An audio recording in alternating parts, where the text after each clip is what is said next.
ടെക്നോയുടെ techno spark 5 pro എന്ന phone ഇന്ത്യയിൽ launch ചെയ്തിരിക്കുകയാണ്. ഈ ഫോൺ വരുന്നത് 10,500 രൂപ പ്രൈസ് റേഞ്ചിലാണ്.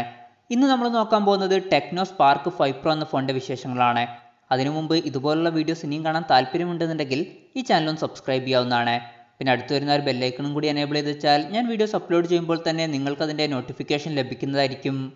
ആദ്യം ഈ ഫോണിൻ്റെ ഡിസ്പ്ലേ പറ്റി പറയുകയാണെങ്കിൽ ടെക്നോ സ്പാർക്ക് 5 പ്രോ വരുന്നത് 6.6 ഇഞ്ചിൻ്റെ HD+ ഡിസ്പ്ലേയുമായിട്ടാണ്.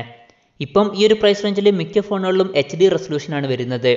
എന്നാലും നിങ്ങൾക്ക് ഫുൾ HD റെസൊല്യൂഷനുമായിട്ട് വരുന്ന ഫോണുകൾ വേണമെന്നുണ്ടെങ്കിൽ ഈ ഒരു പ്രൈസ് റേഞ്ചിൽ ചില ഓപ്ഷൻസ് ഒക്കെ വരുന്നുണ്ട്. പിന്നെ ഈ ഫോൺ വരുന്നത് 20:9 എന്നുള്ള ആസ്പെക്ട് റേഷ്യോയിലാണ്.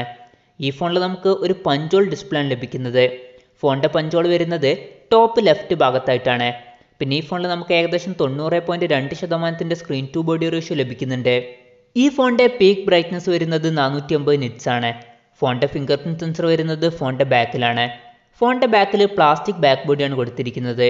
പിന്നെ ഫോണിൻ്റെ ബാക്കിൽ റെക്ടാങ്കുലർ ഷേപ്പുള്ള ഒരു ക്യാമറ മോഡ്യൂൾ വരുന്നുണ്ട്. ഈ ഫോണിൻ്റെ ബാക്കിൽ ഒരു ഗ്രേഡിയൻ കളർ ഫിനിഷും കൊടുത്തിട്ടുണ്ട്.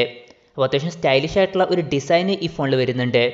പിന്നെ പ്രോസസ്സറിനെ പറ്റി പറയുകയാണെങ്കിൽ മീഡിയാടെക്കിൻ്റെ ഹീലിയോ A25 എന്നുള്ള പ്രോസസ്സറുമായിട്ടാണ് ഈ ഫോൺ വരുന്നത്. 10,500 രൂപ പ്രൈസ് റേഞ്ചിൽ ഇത് അത്ര നല്ലൊരു പ്രോസസ്സറല്ല. പ്രത്യേകിച്ച് ഇതൊരു ഓൺലൈൻ ഫോണാണെന്നുള്ള കാര്യം കൺസിഡർ ചെയ്യുമ്പം അപ്പോൾ നിങ്ങൾക്ക് വേണ്ടത് ബെസ്റ്റ് ആയിട്ടുള്ള പെർഫോമൻസും അതുപോലെ തന്നെ ഗെയിമിംഗ് ഒക്കെ ആണെന്നുണ്ടെങ്കിൽ ഈ ഒരു ഫോൺ നിങ്ങൾക്ക് പറ്റിയിട്ടുള്ള ഫോണല്ല. ഇതിനേക്കാൾ ബെറ്റർ ആയിട്ടുള്ള പെർഫോമൻസ് വരുന്ന ഫോണുകൾ ഈ ഒരു പ്രൈസ് റേഞ്ചിൽ വേറെ വരുന്നുണ്ട്. പിന്നെ ഈ ഫോണിൽ 4GB RAM ആണ് കൊടുത്തിരിക്കുന്നത്. 64GB ഇൻറ്റേർണലും വരുന്നുണ്ട്. പിന്നെ മെമ്മറി എക്സ്പാൻഡ് ചെയ്യണമെന്നുണ്ടെങ്കിൽ ഈ ഫോണിൽ നമുക്ക് ഡെഡിക്കേറ്റഡ് മെമ്മറി കാർഡ് സ്ലോട്ട് ലഭിക്കുന്നുണ്ട്.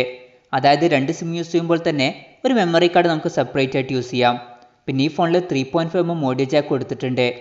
ആൻഡ്രോയിഡ് 10 ബേസ് ചെയ്തിട്ടുള്ള iOS സോഫ്റ്റ്വെയറുമായിട്ടാണ് ഈ ഫോൺ വരുന്നത്. ക്യാമറയെ പറ്റി പറയുകയാണെങ്കിൽ ഫോണിൻ്റെ പിന്നിൽ 4 ക്യാമറ സെൻസേഴ്സ് വരുന്നുണ്ട്. 16 മെഗാപിക്സലിൻ്റെ f1.8 അപ്പേഴ്സിൽ വരുന്ന മെയിൻ സെൻസറാണ് വരുന്നത്. പിന്നെ 2 മെഗാപിക്സലിൻ്റെ മാക്രോ ലെൻസും 2 മെഗാപിക്സലിൻ്റെ ഡെപ്ത് സെൻസറും വരുന്നുണ്ട്. പിന്നെ നാലാമത് ഒരു AI ലെൻസും വരുന്നുണ്ട്. സാധാരണ ക്വാഡ് ക്യാമറ സെറ്റപ്പ് എന്ന് പറയുമ്പം അൾട്രാ വൈഡ് ആംഗിൾ ലെൻസ് ഒക്കെ ഉണ്ടാവാറുണ്ട്. എന്നാൽ ഈ ഫോണിൽ അൾട്രാ വൈഡ് ആംഗിൾ ലെൻസ് ഒന്നും കൊടുത്തിട്ടില്ല. പിന്നെ ഫോണിൻ്റെ ബാക്കിൽ ക്വാഡ് LED ഫ്ലാഷ് വരുന്നുണ്ട്. ഫോണിൻ്റെ ഫ്രണ്ടിൽ 8 മെഗാപിക്സലിൻ്റെ f2.0 അപ്പേഴ്സിൽ വരുന്ന സെൽഫി ക്യാമറയാണ് വരുന്നത്. ഫ്രണ്ടിൽ ഡ്യുവൽ LED ഫ്ലാഷ് കൊടുത്തിട്ടുണ്ട്. ബാറ്ററിയെ പറ്റി പറയുകയാണെങ്കിൽ ഈ ഫോണിൽ 5000 mAh ബാറ്ററിയാണ് വരുന്നത്. അപ്പോൾ അത്യാവശ്യം നല്ലൊരു ബാറ്ററി ബാക്കപ്പ് ഈ ഫോണിൽ നമുക്ക് ലഭിക്കും. പിന്നെ ഈ ഫോണിൽ ഫാസ്റ്റ് ചാർജിംഗ് ഒന്നും സപ്പോർട്ട് ചെയ്യുന്നില്ല. 10 വാട്ടിൻ്റെ ചാർജിങ് സ്പീഡാണ് ഈ ഫോണിൽ കൊടുത്തിരിക്കുന്നത്. പിന്നെ ഈ ഫോണിൽ മൈക്രോ USB ചാർജിംഗ് പോർട്ടാണ് ഉപയോഗിച്ചിരിക്കുന്നത്. ഈ ഫോണിൻ്റെ വില വരുന്നത് 10,499 രൂപയാണ്. ഈ ഫോണിൻ്റെ സെയിൽ ആമസോൺ വഴിയായിരിക്കും നടക്കുക. അപ്പോൾ ഓവറോൾ പറയുകയാണെന്നുണ്ടെങ്കിൽ ഈ ഫോണിൽ അത്യാവശ്യം നല്ലൊരു ഡിസൈൻ വരുന്നുണ്ട്. പിന്നെ അത്യാവശ്യം വലിയൊരു ഡിസ്പ്ലേയും വരുന്നുണ്ട്. അല്ലാതെ എടുത്തു പറയേണ്ട വേറെ ഫീച്ചേഴ്സൊന്നും ഈ ഫോണിൽ വരുന്നില്ല. അപ്പോൾ ഏറ്റവും നല്ലത് ഈ ഒരു പ്രൈസ് റേഞ്ചിൽ ഈ ഫോൺ എടുക്കാതിരിക്കുകയാണ്. ഈ ഫോണിനെ പറ്റിയിട്ടുള്ള നിങ്ങളുടെ അഭിപ്രായം ജസ്റ്റ് ഒന്ന് കമൻറ്റ് ചെയ്യുക.